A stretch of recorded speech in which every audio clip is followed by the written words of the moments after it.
Hello artistes, bienvenue dans cette vidéo. Dans la vidéo d'aujourd'hui, je vais partager avec vous le cheminement de mon évolution en dessin. Je ne vais pas forcément vous montrer tous mes dessins car ça prendra vraiment des heures et des heures, mais je vais surtout focaliser mon attention sur mes débuts. Cette vidéo a plusieurs objectifs. Premièrement, celui de vous montrer qu'il ne faut pas attendre de maîtriser toutes les bases du dessin pour passer du dessin d'observation au dessin d'imagination. Ensuite, celui de vous inciter à conserver et à dater vos dessins. C'est un excellent moyen de voir votre évolution dans le temps et surtout d'avoir un peu de recul sur le chemin que vous avez déjà parcouru. Et enfin, celui de vous montrer que le dessin n'est pas inné, au même titre que la couture, la cuisine ou toute autre passion, c'est quelque chose qui s'apprend. Avant de commencer la vidéo, si le dessin vous intéresse, vous pouvez cliquer sur le lien sous la vidéo et entrer votre nom et votre email pour recevoir gratuitement mon livre 4 astuces pour améliorer vos perspectives et plein d'autres contenus gratuits. Et pour ceux qui veulent aller encore plus loin, vous trouverez dans la description mes formations sur le dessin. Donc pour débuter la vidéo, j'aimerais vous remettre un petit peu dans le contexte. Donc je vais commencer par vous montrer quelques dessins du collège. Donc ce n'est pas que je n'ai pas de dessin avant, bien entendu, j'ai des dessins qui sont encore plus vieux, mais je n'ai simplement pas réussi à mettre la main dessus. Du plus loin que je me souvienne, je dessine depuis l'école primaire environ. J'ai commencé le dessin en recopiant des dessins animés, et principalement donc le dessin animé phare de l'époque qui était donc Dragon Ball Z. Donc pour vous partager comment j'ai évolué en dessin, rien de mieux qu'un petit schéma détaillé pour vous montrer les étapes de mon apprentissage. On a toute la partie collège où j'ai fait énormément de dessins par copie, et ensuite à partir du lycée où j'ai commencé un petit peu à m'intéresser au dessin d'imagination, et ensuite j'ai poursuivi comme ça jusqu'à aujourd'hui où je dessine énormément d'imagination. Donc comme je vous le disais, du primaire jusqu'au collège, je faisais que recopier des dessins animés ou d'autres dessins que j'aimais bien. Ce qui fait qu'à la fin du collège, j'avais déjà un bagage assez intéressant en copie. Ce n'était pas non plus hyper impressionnant, hein, mais il y avait plein de soucis, notamment des soucis de maîtrise de traits, il y avait quelques soucis de proportion. Mais quand on regarde donc ce dessin par exemple, ou celui-ci, donc c'était quand même pas mal pour un gamin de 14-15 ans. Il faut rappeler qu'à l'époque, il n'y avait pas de smartphone comme aujourd'hui, j'avais plutôt le Nokia 3310 comme tout le monde à ce moment-là. Il n'y avait pas non plus de tuto YouTube comme aujourd'hui, donc j'apprenais un peu sur le tas avec quelques dessins que j'arrivais soit à imprimer chez mon oncle ou à l'école, car je n'avais pas non plus internet à la maison. Ensuite, si je compare avec mes premiers essais en dessin donc d'imagination, là vous allez voir que c'est vraiment la cata. Parce que voilà, j'avais pas spécialement de notion de proportion, j'avais pas de notion de base de la couleur, j'avais pas de notion d'ombre ni de perspective ou autre. Donc je me débrouillais avec ce que j'avais comme bagage, on va dire, et bah, c'est-à-dire rien en fait. Donc j'avais vraiment aucune base spécifique en dessin, mais j'avais l'habitude comme ça de recopier des dessins, et je faisais un petit peu en fonction de ce que je savais. Notamment ici par exemple avec l'habitude de faire des dessins Dragon Ball Z, donc du coup j'arrivais assez facilement à reproduire comme ça des visages de Sangoku ou autre, un petit peu de tête. Donc voilà.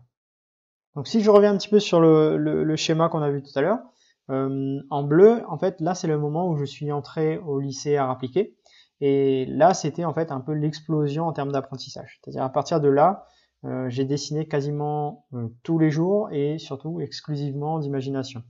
Et je faisais surtout beaucoup de personnages. Donc voilà un peu mes premiers tests en dessin d'imagination. Donc ces tests, donc c'est soit fin collège jusqu'au plus ou moins jusqu'au début lycée. Vous voyez là encore, donc j'avais pas de notion de base, ni de perspective, ni de quoi que ce soit d'autre. Et je faisais vraiment en fonction de ce que je pouvais.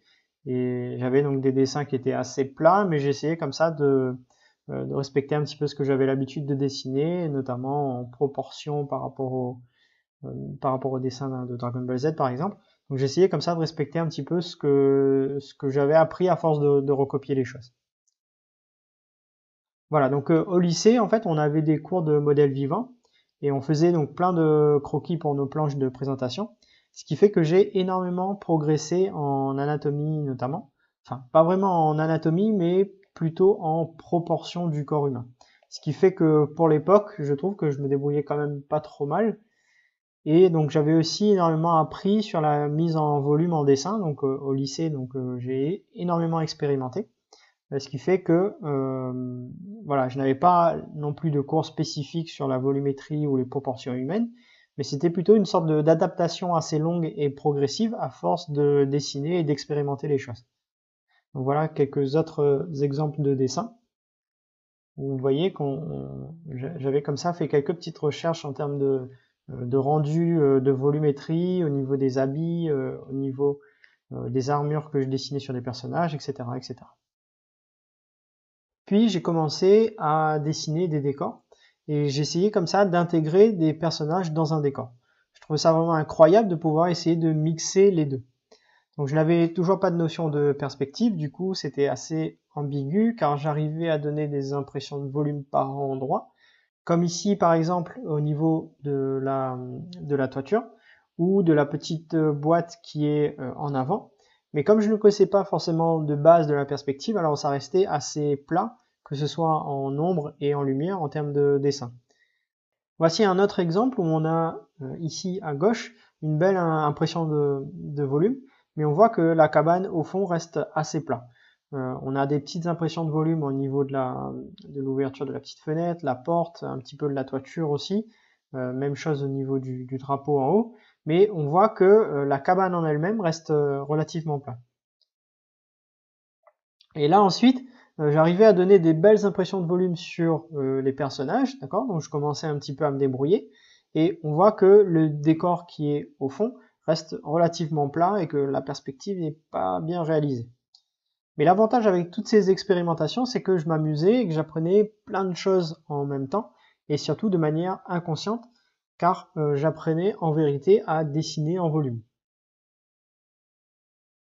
Et on voit également que j'ai gagné quand même pas mal d'assurance au niveau du trait, au niveau de la fluidité du coup de crayon.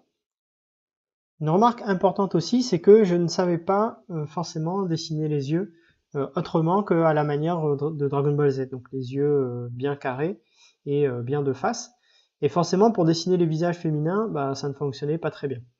Donc j'ai assez longtemps traîné un peu ce défaut où je n'arrivais pas à dessiner les yeux d'une autre manière. Je voyais bien que je pouvais pas adapter cette technique, donc ce qui fait que au final, j'avais énormément de mal à dessiner les visages féminins. Puis en seconde, mes amis et moi, nous étions tombés lors des portes ouvertes sur les dessins d'un dernière année qui nous avait mis une énorme claque avec ses dessins d'imagination réalisés au crayon. Cet élève prenait apparemment des cours de dessin en dehors du lycée et justement, ça se voyait. Sans comprendre exactement comment il faisait, cette claque nous a lancé, mes amis et moi, dans un style de dessin assez chronophage de texture, d'ombre et de lumière. C'est une période assez spéciale pour moi car je pouvais passer 3 heures sur le dessin d'une seule main et une trentaine d'heures sur un seul dessin, voire beaucoup plus. Le problème, c'est que par conséquent, je ne fissais plus aucun dessin. Voici un exemple avec une série de monstres numérotés qu'on avait commencé à dessiner et à inventer. C'était une période assez riche en termes d'enseignement, mais aussi assez riche en frustration. Avec le recul et plus d'expérience, je sais aujourd'hui qu'il ne sert à rien de passer 3000 heures sur un dessin. Ça ne rendra pas le dessin plus joli. Avoir des bases solides permet justement de passer moins de temps sur un dessin et arriver à un résultat similaire plus rapidement. Aussi, il ne faut pas se concentrer sur le résultat, mais porter toute son attention sur le processus, c'est-à-dire comprendre et maîtriser la méthode qui a été utilisée pour arriver à ce résultat. Suite à cela, je suis revenu assez naturellement à des rendus plus simples. Donc, vous voyez, avec un peu moins de détails et peut-être des ombres vues de manière un peu plus globale. Donc c'était finalement un mal pour un bien. Puis j'ai enfin découvert la perspective. J'ai commencé la perspective en dessinant beaucoup de boîtes à 1, 2, 3 points de fuite. Donc j'ai essayé de tourner ces boîtes un peu dans toutes les directions, de dessiner ces boîtes de toutes les manières possibles. Et ça a été une découverte qui a bouleversé complètement ma façon de dessiner les choses. À partir de là, j'ai mis moins d'énergie à finir mes dessins, ou en tout cas à ajouter plus de textures, de matière, des ombres, etc. Mais j'ai mis plus de temps sur la compréhension des volumes, sans savoir exactement où j'allais, mais j'ai continué comme ça à expérimenter, mais en utilisant la perspective. Dans le même temps, à la fin du lycée, j'ai découvert progressivement le dessin numérique. Tout d'abord à la souris, où j'ai commencé en dessinant ce petit champignon, où je n'avais aucune idée de la dimension d'un format numérique, etc. Donc je dessinais, je peignais pixel par pixel. C'est également le cas avec ce dessin par exemple. Et ensuite, donc, au fur et à mesure, donc j'ai fini par découvrir donc la tablette graphique, où j'ai pu commencer à aller un petit peu plus loin dans le dessin. J'ai réalisé ces dessins que vous avez certainement déjà vus dans une de mes vidéos, où je refais des vieux dessins. Et donc comme ça, au fur et à mesure, j'ai expérimenté des choses. J'ai ensuite expérimenté des décors un peu plus poussés, plus finis, avec des matières, avec l'ajout de photos par exemple.